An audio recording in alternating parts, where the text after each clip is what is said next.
ഞങ്ങളതേ ബോട്ടിങ്ങിന് പോകാൻ വേണ്ടിയിട്ട് വന്ന് ബോട്ടിൽ കയറിയിട്ടോ, ബോട്ട് എടുത്തു, സ്റ്റാർട്ടാക്കി. അപ്പോൾ അതേ പോയിക്കൊണ്ടിരിക്കാം. ഒരു ഈവനിങ് സമയം ആയതുകൊണ്ട് തന്നെ നല്ല നല്ല രസമായിരുന്നു കേട്ടോ, അങ്ങനെ പോയി അങ്ങനെ കണ്ടുകൊണ്ടിരിക്കാൻ വേണ്ടിയിട്ട്. അപ്പോൾ സൺസെറ്റും ഒക്കെ അങ്ങനെ കാണാൻ നല്ല ഭംഗിയായിരുന്നു. പൊതുവേ കടലിലേക്കൊക്കെ പോകാമെന്ന് വെച്ചാൽ നമ്മൾ ഈവനിങ് ടൈമിൽ പോകണമല്ലേ, അപ്പോഴാണ് അതിൻ്റെ ഒരു നല്ലൊരു ഭംഗി ആസ്വദിക്കാൻ പറ്റുള്ളൂ. ഉച്ച നേരമൊക്കെ ആയിക്കഴിഞ്ഞാൽ നമുക്ക് ചൂടും കടലിൽ നിന്ന് ഭയങ്കര ചൂട് കാറ്റല്ലേ അടിക്കാം. അതുകൊണ്ട് ഈവനിങ് ടൈമും കൂടി ആകുമ്പോൾ നല്ല രസമാണ് കാണാൻ. അപ്പോൾ ഒരുപാട് ബോട്ടുകൾ ഉണ്ടായിരുന്നു കേട്ടോ അങ്ങോട്ടും ഇങ്ങോട്ടും ഒക്കെ. അപ്പോൾ ഇങ്ങനെ തിരയിൽ ഇങ്ങനെ പോകാൻ നല്ല രസമായിരുന്നേ.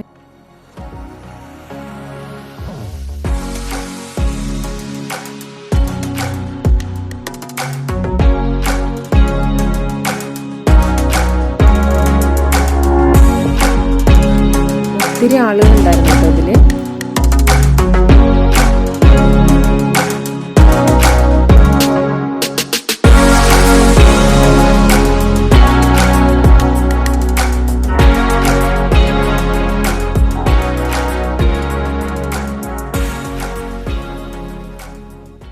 അപ്പോൾ അവിടെ കണ്ടൊരു കാഴ്ചയാണ് കേട്ടോ ഇത്. ഗണപതിയുടെയും ശിവൻ്റെയും ഇങ്ങനെ വിഗ്രഹം അവിടെ ഇങ്ങനെ കടലിൽ ഇരിക്കുന്നു.